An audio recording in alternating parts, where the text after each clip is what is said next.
Hello and welcome to Skyline, ladies and gentlemen. I'm Dhriti Yatri. Again, we are not talking about missiles in this episode.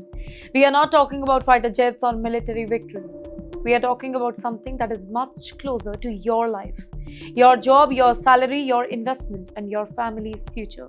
Every day we hear headlines about Iran-Israel conflict. We see explosions, airstrikes, warships, military briefing. But here's the real question. What does this war have to do with an Indian software engineer in California, a student in Canada, an NRI family in Dubai, or an investor sitting in Bengaluru, India? Well, the answer is a lot more than you think. Tonight on Skyline, we will decode exactly how this conflict is silently changing the lives of Indians living across the world.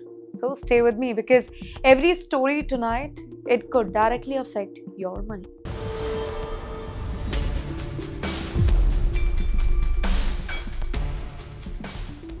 Firstly, let me ask you something.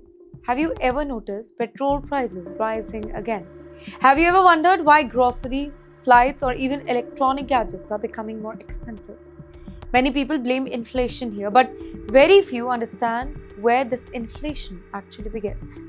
Well, the answer, it lies thousands of kilometers away in one of the world's most important waterways, the Strait of Hormuz. This teeny tiny stretch of water, it carries nearly 1/5 of the world's oil supply. Every day, giant oil tankers passes through this particular route, carrying oil to the countries across the world. But today, because of the conflict in West Asia, this whole route, it has become one of the most dangerous places on the planet Earth. Now imagine you're driving a truck carrying important goods. Suddenly, the shortest highway, it is blocked. What do? You take a longer route? It takes more time, it burns more fuel, it costs more money. Exactly the same thing is kind of happening with global shipping today. Tankers are avoiding risky waters, taking longer routes around Africa and paying huge war risk insurance premium. And guess who pays the price here? No, not the shipping company, not the oil company. Eventually, you do. Every extra dollar spent on transport, it slowly reaches your electricity bill, or your supermarket, your online shopping, and even your airline ticket. But that's only the beginning. Rising oil prices create another problem here, and that problem is inflation. Well, inflation creates pressure on central banks like the US Federal Reserve. Earlier, many economists, they expected interest rate to come down this year. But expensive oil makes the inflation harder to control, forcing the Fed to keep borrowing costs higher for a very long period of time. Now you may ask, why should Indians in America care about the US interest rates, right? Well, let me answer that. Higher interest rates make it expensive for companies to borrow money. When companies borrow less, they invest less. And when they invest less, they hire fewer people. Suddenly, promotions slow down, new projects are cancelled, and layoffs do begin. So if you are an H-1B employee, this becomes even more worrying for you. Why? Because losing a job does not only affect your salary, it also starts a countdown on your visa status. Suddenly, a war in West Asia becomes a personal problem for an Indian family living in Texas or Seattle. And this is why today's conflict is not just a foreign policy story. It is becoming a financial story for millions of Indians around the globe. But yes, rising oil prices are only one part of the entire picture. The next story is even bigger because now the US is preparing to spend tens of billions of dollars, maybe more, on this conflict. And believe it or not, this could also affect your job. So whenever we hear about defense spending, most people think it's a problem only for politicians in Washington. But what if I told you that a military budget approved inside the US Congress, it could decide whether a tech company hires more engineers or starts another round of layoffs? And that's exactly what is happening today. Ladies and gentlemen, the Pentagon says the conflict has already cost Americans tens of billions of dollars. And now it wants Congress to approve an even bigger emergency defense package to continue military operations and replace weapons already used during the conflict. Now think about it. Governments don't keep billions of dollars just laying around waiting for the war, right? They usually borrow the money. And when the government borrows heavily, interest rate often stays high because investors demand better returns for lending money. And this creates a chain reaction. Higher interest rates increase borrowing costs for businesses. Companies postpone expansion plans. Startups receive less investment. Venture capital becomes more cautious. And slowly, the hiring market starts cooling down. For Indian professionals who are working in Silicon Valley, Seattle, in fact, New York, this matters a lot. Why? Because many depend not only on salaries but also on the company's share, stock options, and performance bonuses. So, when companies face financial pressure, those benefits often become smaller. And here's another hidden impact here. When lawmakers spend months debating war funding, other important issues often get pushed aside. That means immigration reforms, visa processing improvements, and administrative blockades that can overall move down the priority list while attention remains fixed on national security. So, the next time you hear that America has approved another defense package, do remember that it's not just about missiles or military bases. It could also influence interest rate, hiring, investment, and financial future of thousands of Indians who are working in the US. But yes, the biggest danger may not be defense spending here because the war is now beginning to disrupt something that powers almost every modern technology company, the global supply chain. Let's do a simple experiment here. Imagine ordering a new brand laptop today. The company promises delivery in 3 days, but the ship carrying important computer parts get delayed by 2 weeks because of conflict at the sea. Suddenly, factories stop, deliveries slow down. In fact, customers wait longer, companies lose money. Well, that's exactly what is happening right now. The Strait of Hormuz, that is not just an oil route, as I said before. It is also a critical gateway for the global trade. Ships carrying energy, electronics, industrial equipments, and tech hardware passes through this region every day. When shipping slows down, the entire tech industry feels the impact. Today's cloud computing companies, artificial intelligence firms, and data centers depend on thousands of specialized components arriving on time. Servers, networking equipments, microchips, storage devices, every piece, it has to arrive exactly when factories need it. But because ships are taking longer route and transport costs are rising, companies are now facing delays and higher expenses. Now, here's the problem. When costs increase, companies look for ways to save money. First, they delay the expansion, then they refuse the spending, then they hire less people, and sometimes layoff begins. Well, for Indian professionals working in the technology sector here, this is more than just a business headline. Many receive a large part of their compensation through stock awards. If company earning fall, well, stock prices often come under pressure. That means, that your annual income it may shrink even if your monthly salary remains the same. Well, the risk becomes even greater for professionals working on temporary work visas. Finding another job, it has become much harder when companies across the industry are hiring fewer people. Now, in a difficult economy, every job opening, it becomes more competitive. So, while the entire world is watching military actions on television, another battle is quietly taking place inside boardrooms, factories, shipping companies, and technology firms. And the outcome of that battle, it could decide the future of thousands of Indian professionals working overseas. In the fourth segment, let me ask you another question here. Why do events in Saudi Arabia, Yemen, or maybe Red Sea matter so much to India? After all, the fighting is happening thousands of kilometers away, right? So, why should families sitting in India, maybe in states like Kerala, Punjab, Gujarat, or Telangana, worry about it? They should, because for millions of Indians, the Gulf is not just another region on the map. It is home. It is where they earn, it is where they build careers, and every single month they send billions of rupees back to their families in India. But today, another major shipping route has entered the conflict. We are talking about the Bab al Mandab Strait, one of the busiest trade routes in the world. It is now facing serious security threat. Well, this particular route connects the Red Sea to the Gulf of Aden and carries millions of barrels of oil every single day. Saudi Arabia has been using pipelines to send crude oil to its western port of Yanbu. But if ships also struggle to pass through the Red Sea, well, global trade could face another major disruption. Now imagine this. One highway is blocked, So everyone starts using another route. But suddenly that route also becomes dangerous. What happens? Well, traffic stops, deliveries slow down, costs rise even further, and that's exactly what global shipping companies are facing today. Ships are taking much longer route. Insurance costs have increased sharply. Every extra day at the sea means more fuel, more money, and higher prices.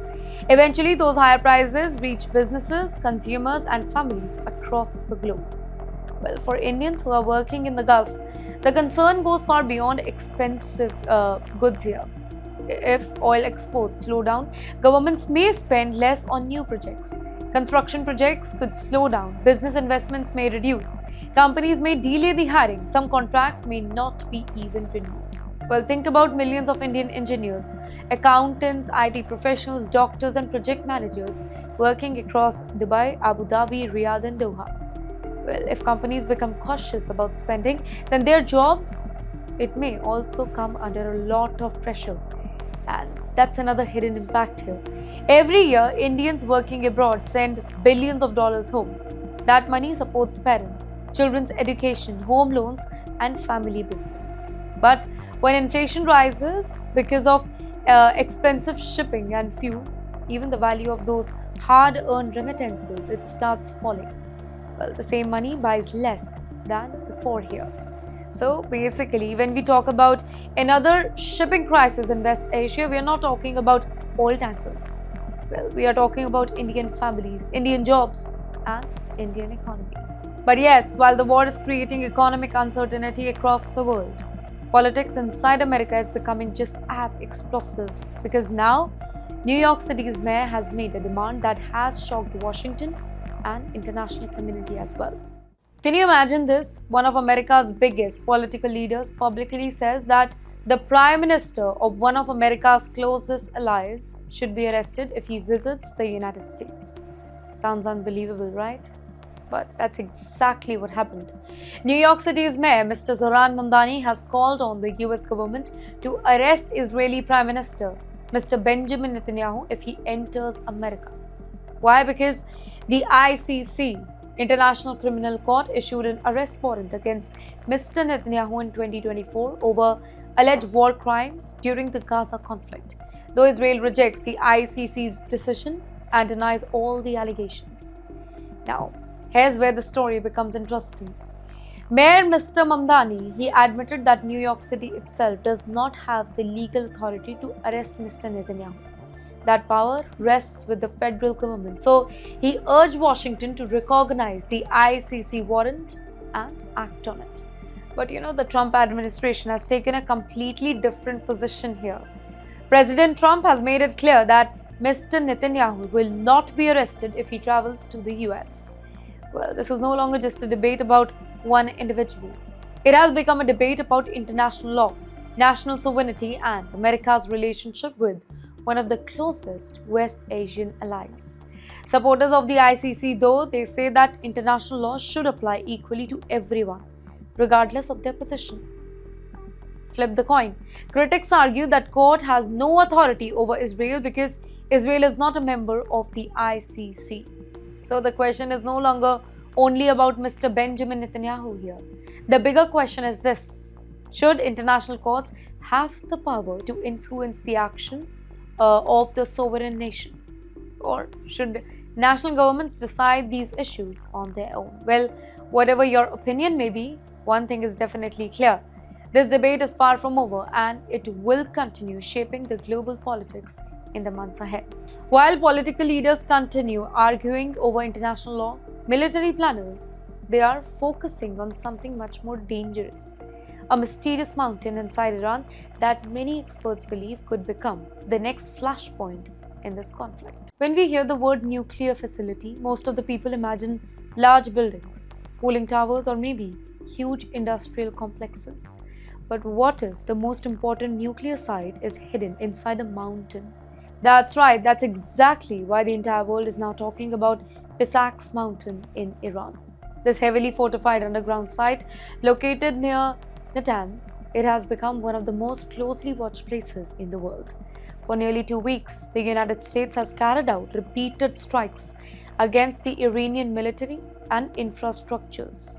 But despite those attacks, attention is now shifting towards this underground facility. Why? Because many analysts believe that Iran may have moved sensitive nuclear equipments, advanced centrifuges, and highly enriched uranium to deeply buried locations after earlier nuclear sites that came under the attack. And if that is true, then destroying such a facility, it would be far more difficult than attacking buildings on the surface. Now think about this. Imagine trying to break into a house built under a mountain instead of on the ground. Even the most powerful conventional bomb, it may struggle to reach their target here. And that is why military experts believe that any operation against such a site, it would be extremely complex and risky. At the moment, there is no official confirmation though that the US is preparing another strike here, but the growing discussion around Pickaxe Mountain, it shows one thing very clearly here. This conflict is no longer about missiles that are flying across the border. Well, it is also about preventing the spread of nuclear technology. And yes, if tension continue rising, then this underground mountain could become one of the most important locations in the entire West Asia conflict. Now, let's move from the battlefield to one of the most powerful rooms in Washington, the US Senate. Because sometimes the biggest stories are not the ones where officials give the answer. The biggest stories are the ones where they refuse to answer. This week, America's top defense officials appeared before lawmakers to answer questions about the Iran conflict. Senators wanted to know just one thing: is Iran really fighting this war alone? Or are powerful countries like Russia and China quietly helping Tehran behind the scenes? The question was direct, right? But the answer was anything but simple. US Defense Secretary Mr. Pete Hegseth, he claimed that both Russia and China are supporting Iran in different ways. However, when lawmakers asked exactly how, he refused to reveal the details. And what was the reason here? Two words: national security. In the meantime, General Dan Kane, chairman of the Joint Chiefs of Staff, also chose not to discuss intelligence publicly. He warned that revealing sensitive information could expose American military capabilities and their intelligence method. Now, for a second, can you think about what this really means? If two of America's biggest geopolitical rivals, they are indeed helping Iran in any kind of form, this conflict is no longer just a war between Washington and Tehran. It becomes part of a much larger global power struggle. And of course, the Pentagon has not publicly shared any evidence explaining the nature of or maybe extent of that alleged support. And until more information becomes available, many important questions that remains unanswered. But one thing is becoming increasingly clear: Tehran's war, it is no longer just fought by countries standing completely alone.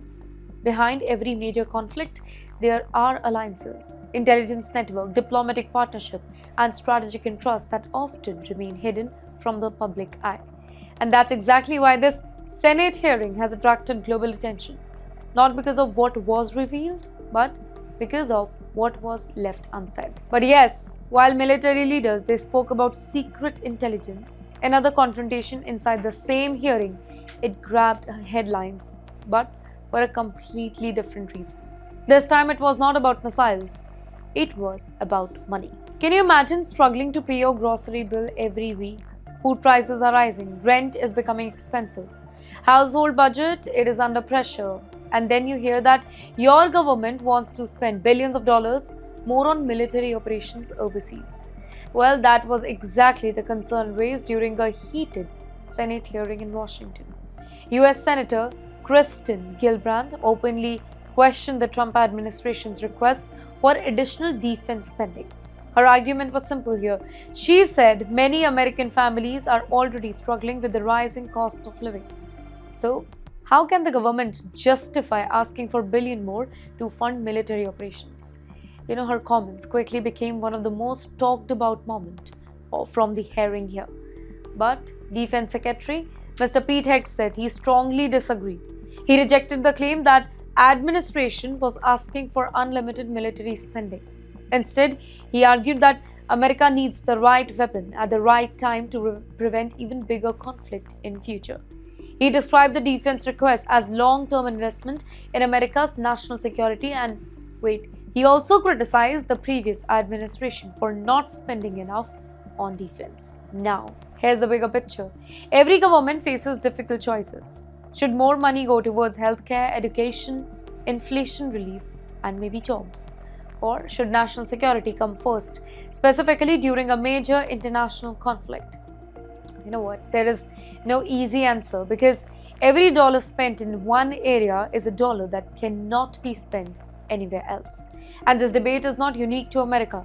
Every country faces similar questions whenever defense spending rises during period of global instability. And yes, as the Iran conflict continues, these debates are only expected to become louder, both inside the United States and across the globe.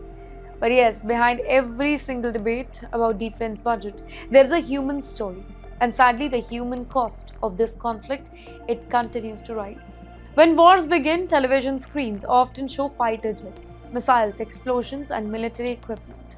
But after the headlines fade, another reality slowly emerges. The people who pay the price, they are the soldiers. And today that price, it appears to be growing. Ladies and gentlemen, very sadly reporting this news to you, according to the US officials who spoke to the Associated Press on the condition of anonymity, the numbers of American service members injured during the Iran conflict has now crossed 500. That figure is significantly higher than the Pentagon's publicly available casualty data. In the meantime, the Defense Casualty Analyst System currently lists about 482 wounded personnel.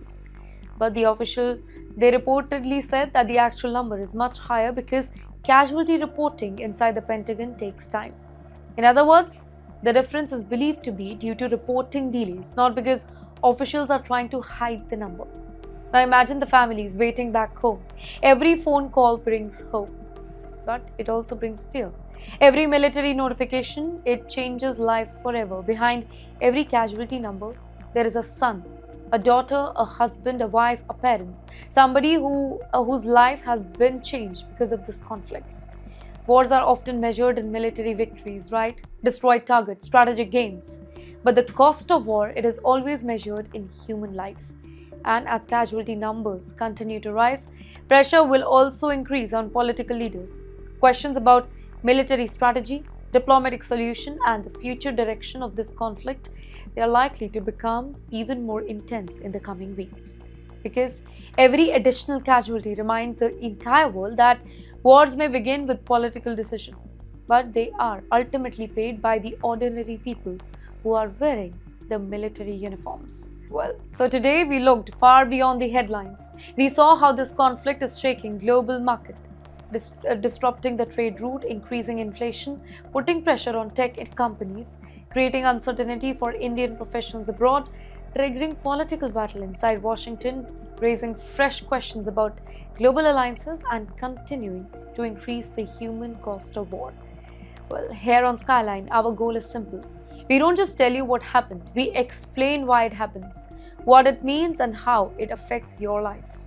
Because understanding global events, it is no longer optional.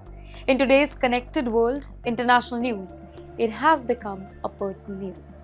With that, I'm Dhruti Atri. This is Skyline. Thank you for watching. Stay informed, stay aware, and I will see you in the next episode. Until then, take care and good night.